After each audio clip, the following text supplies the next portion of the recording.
Hey up everyone, Magpie Gaming here, and in this video we're going to take a look at a developer diary video from Ubisoft, and this is for the game Beyond Good and Evil 2. Now Beyond Good and Evil 2 was outed at E3 the other week and it had an amazing looking trailer that came out. There is a link in the description below so that you can watch that trailer. I recommend you check it out because it's a really good cinematic trailer. It doesn't give any gameplay away, but it is quite funny to watch and a lot of people enjoyed it. But not long after that there was another video that has come out. Now this wasn't made public at the time, this was only made public a few days ago, but this was an early in-game engine demo which you can see in the video now. And it basically shows off the in-game engine. It doesn't show much gameplay, there's very little gameplay to be shown in this.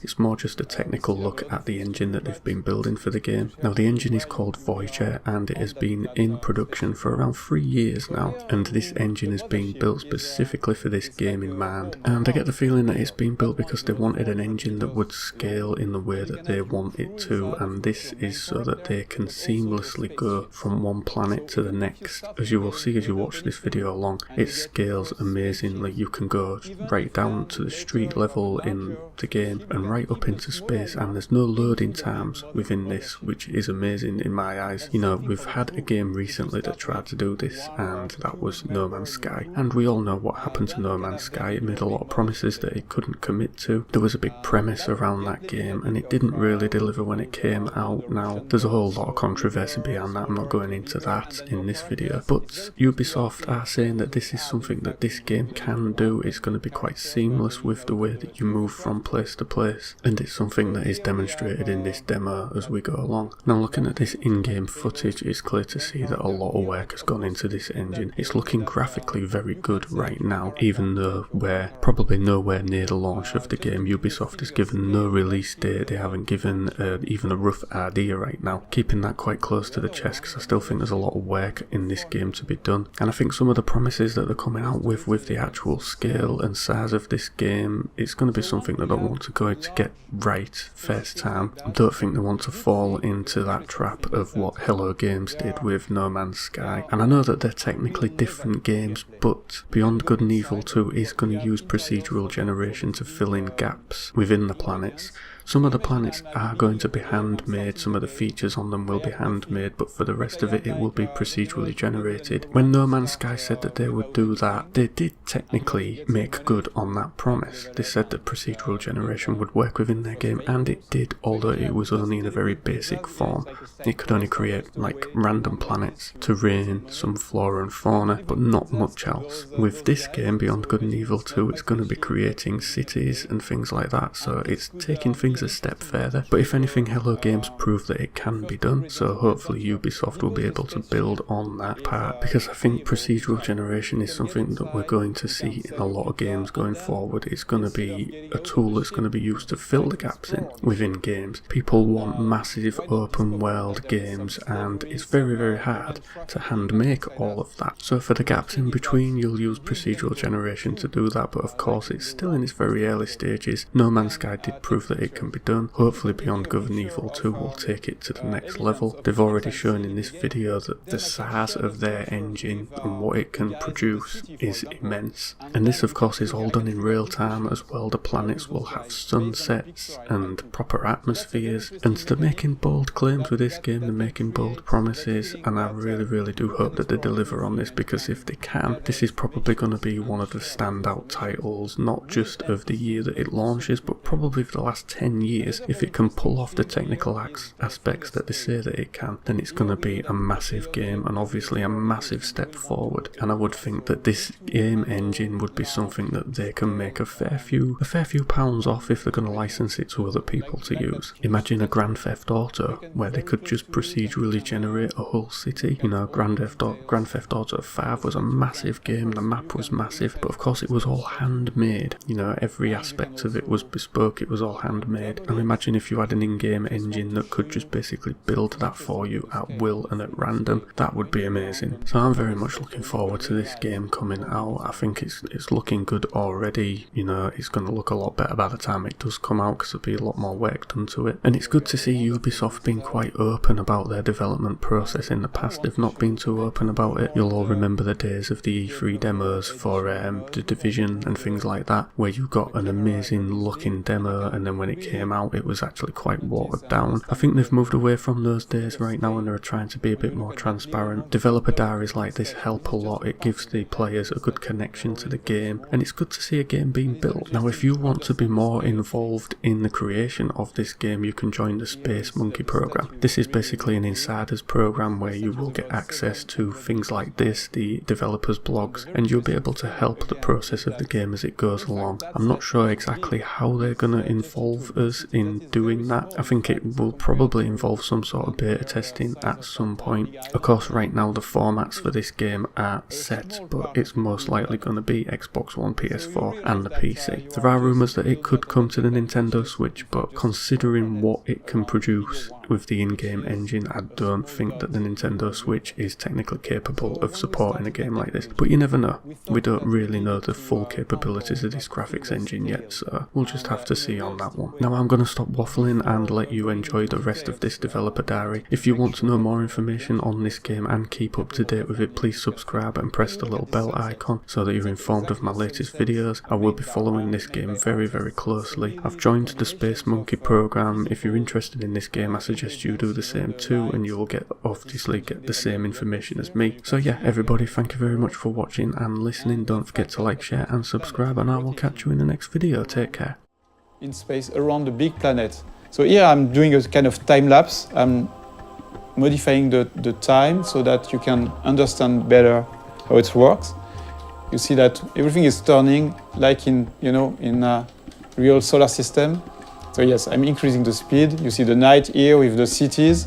So another important thing is that you can, at any time, you can go everywhere.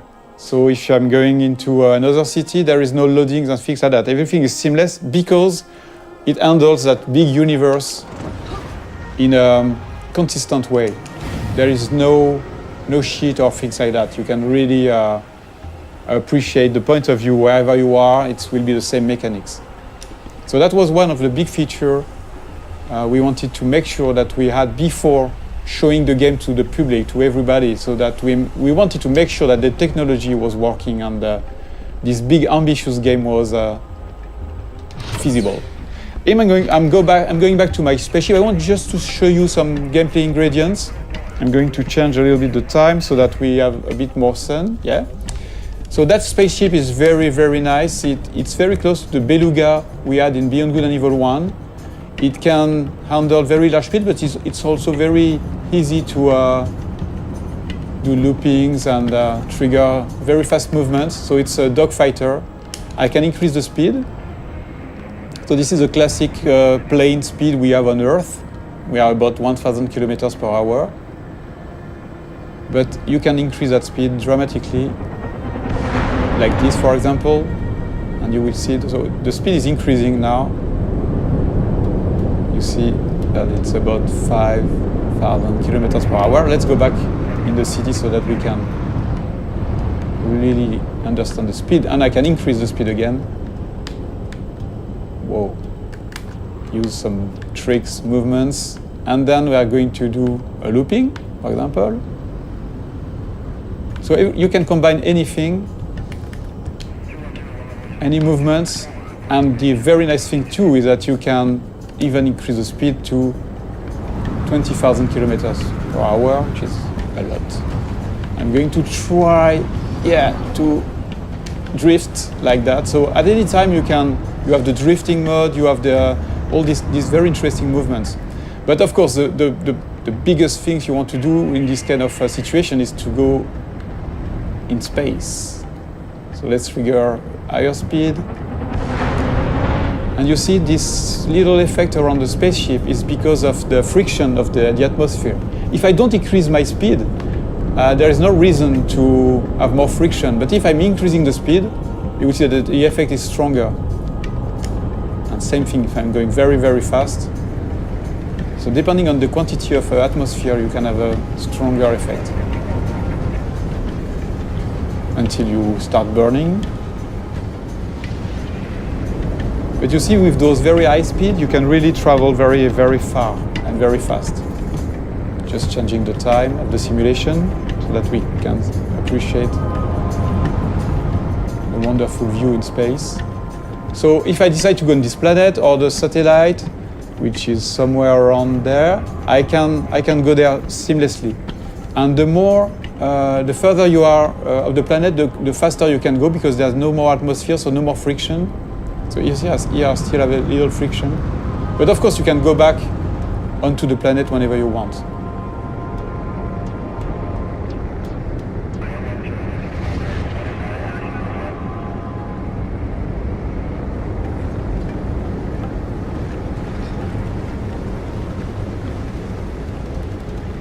A very interesting thing too is that there's a lot of biomes on the planet, like this desert, or you have frozen lands on the planet, different cities.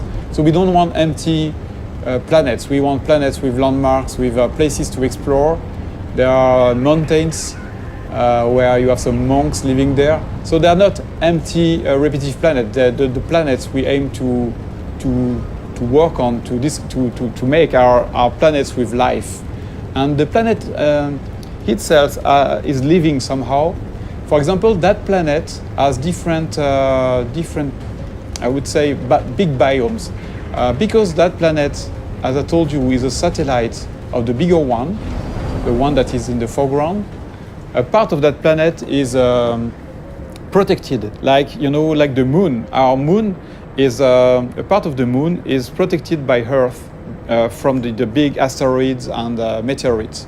So here that's exactly the same thing. The cities are built in the safe place where nothing is falling from space. But I will show you a bit later the opposite part of that planet, where you can have real-time giant meteorites, asteroids falling and modifying the planet's ground. The very interesting thing is that this kind of event is connected to the life on the planet. So that, yes, you've got those cities on the safe place, but once the big giant meteorites are falling on the other side of the planet, then you have the big companies that are sending the slaves on those very dangerous places. And a lot of slaves are dying trying to gather the meteorites goods, all the things that are falling from space and crashing. They are taking those rare materials and risking their life. So it's not just about the planet on one side and the story on the other one. The planet and the story are connected, and that's a very important thing for us. So again, let's look at that planet modification process. Okay, so now we are back on the other side of the planet, the side that is bombarded by meteorites. Here, we just want to showcase the ability that we have in the engine to modify the whole planet in real time. So here, for example, imagine that you're flying over that region. You can have a huge meteorite falling in front of you, and you will have all these one incredible effects on the planet, but also on the other spaceships. So that's a very important feature for Beyond Good and Evil. We want interactivity to be the heart of the whole experience, not just with characters, not just with spaceships, but also with a big, huge planet. So thank you for watching that video. This is our first Space Monkey debrief. Many more will come, and we would love to have you leaving us your comments on this Space Monkey program site. So please comment, tell us what you think, and expect way more videos like that. Thank you very much.